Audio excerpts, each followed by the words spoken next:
Hello friends, అందరికీ welcome back to our channel అండి. ఎలా ఉన్నారు మీరంతా? ఈరోజు వీడియోలో అయితే చేపల పులుసు రెసిపీ అయితే షేర్ చేశానండి. బట్ ఇది ఎప్పుడు చేసే చేపల పులుసు కంటే డిఫరెంట్ రెసిపీ అని చెప్పొచ్చు అనమాట. ఈజీగానే చేసుకోవచ్చు అండి. భారీగా ఇంగ్రీడియంట్స్ మసాలాలు ఏం అవసరం లేదు. తక్కువ టైంలో చేసుకోవచ్చు. బట్ ఫైనల్ టచ్లో వేసిన ఒక ఇంగ్రీడియంట్ వల్ల దీని టేస్ట్ అనేది అమాంతం పెరుగుతుందన్నమాట. చాలా తేడా వస్తుందండి టేస్ట్లో. చేపల పులుసు నచ్చలేని వాళ్ళు కూడా ఇష్టపడతారనమాట ఈ ఫ్లేవర్ వల్ల. ఇప్పుడు వచ్చేసి వీడియోలోకి వెళ్ళిపోదాం ఎలా ప్రిపేర్ చేసుకోవాలో. రెగ్యులర్ రొటీన్గా మనం చేసుకునే బేసిక్ చేపల పులుసేనండి ఇది. ప్యాన్లో ఆయిల్ వేసుకొని ఉల్లిపాయలు వేసుకొని మంచిగా ఫ్రై చేసుకోవాలండి. ఉల్లిపాయ కొంచెం ఎక్కువగానే వేసుకోవాలి, పులుసు రెసిపీ కాబట్టి మనకి చిక్కగా వస్తుందన్నమాట. నెక్స్ట్ వచ్చేసి నిలువుగా కట్ చేసిన పచ్చిమిర్చి అలాగే కరివేపాకు కూడా వేసుకోండి. ఇందులో వేసుకొని మంచిగా ఫ్రై చేసుకొని అందులోనే అల్లం వెల్లుల్లి పేస్ట్ అయితే యాడ్ చేసుకొని అది కూడా పచ్చివాసన పోయేంత వరకు మంచిగా ఫ్రై చేసుకోండి. నెక్స్ట్ వచ్చేసి ఒక 3 టొమాటోల వరకు ఇలా నేను ఫైన్గా చాప్ చేసుకొని వేసుకున్నా అండి. టొమాటోలు ఎప్పుడైనా పులుసులు చేసేటప్పుడు మిక్సీ చేసి వేసుకోకపోవడమే బెటర్ అండి. అలా చేస్తే కనుక డిఫరెంట్ ఫ్లేవర్ వస్తుంది. ఇలా ముక్కలు వేయడం వల్ల మనకి మగ్గి మంచి ఫ్లేవర్ వస్తుంది. ఇందులోనే టేస్ట్కి సరిపడా పసుపు, ఉప్పు, కారం వేసి ఒక్కసారి గరిటెతో ఇలా మ్యాష్ చేసుకోవాలండి. టమాటో గుజ్జు అంతా కూడా మెదిగిపోయి మనకి పులుసుకి ఏంటంటే మంచి కన్సిస్టెన్సీ ఇస్తుంది అనమాట. చిక్కగా వస్తుంది పులుసు అనేది. ఇప్పుడు వచ్చేసి నానబెట్టుకున్న చింతపండు పులుసు అండి. ఇది మీ టేస్ట్ని బట్టి యాడ్ చేసుకోండి. మీకు పులుసు చిక్కగా కావాలా లేదా పలుచగా కావాలా, ఎంత క్వాంటిటీ కావాలనేది మీ టేస్ట్ని బట్టి మీరు యాడ్ చేసుకోండి.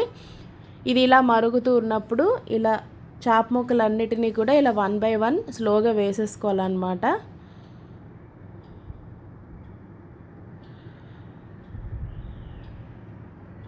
ఇలా వెడల్పుగా ఉండే ప్యాన్ అయితే బెటర్ అండి చేపల పులుసుకి. ఇప్పుడు వచ్చేసి ఇలా క్యాప్ అయితే క్లోజ్ చేసి పెట్టుకోండి. పులుసులో ఉండే పులుపు, ఉప్పు, కారాలన్నీ కూడా ముక్కలకు పట్టుకోవాలి కాబట్టి కనీసం ఒక 4 మినిట్స్ అయినా ఇలా మూత పెట్టి అయితే కుక్ చేయండి మీడియం ఫ్లేమ్లో పెట్టి. అలాగే ఫైనల్ టచ్గా కొత్తిమీర యాడ్ చేసుకోండి. ఇందులో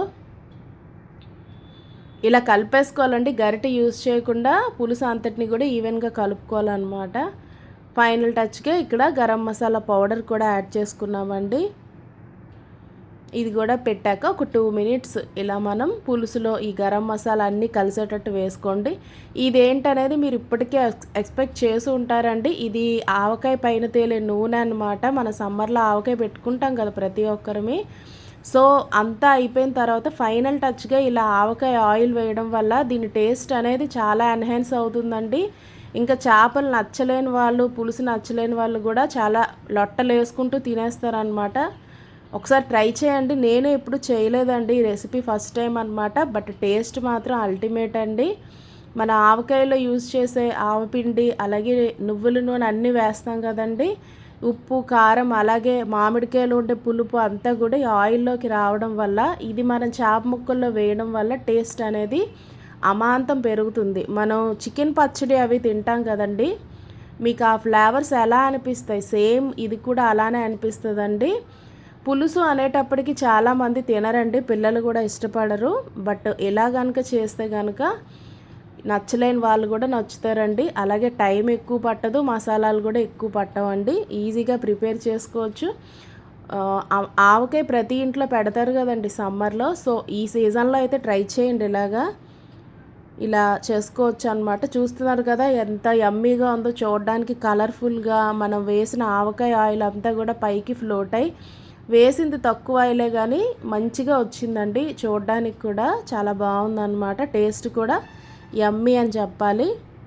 ఇదండి ఈరోజు వీడియో అయితే. మీకు నచ్చితే లైక్ చేయండి. అలాగే కొత్తగా ఛానల్ చూస్తే కనుక సబ్స్క్రైబ్ చేసుకోండి, హై పాయింట్స్ ఇవ్వండి. చిన్న ఛానల్స్ని ఎంకరేజ్ చేయండి. ఇదండి ఈరోజు వీడియో అయితే. బాయ్ అందరికీ.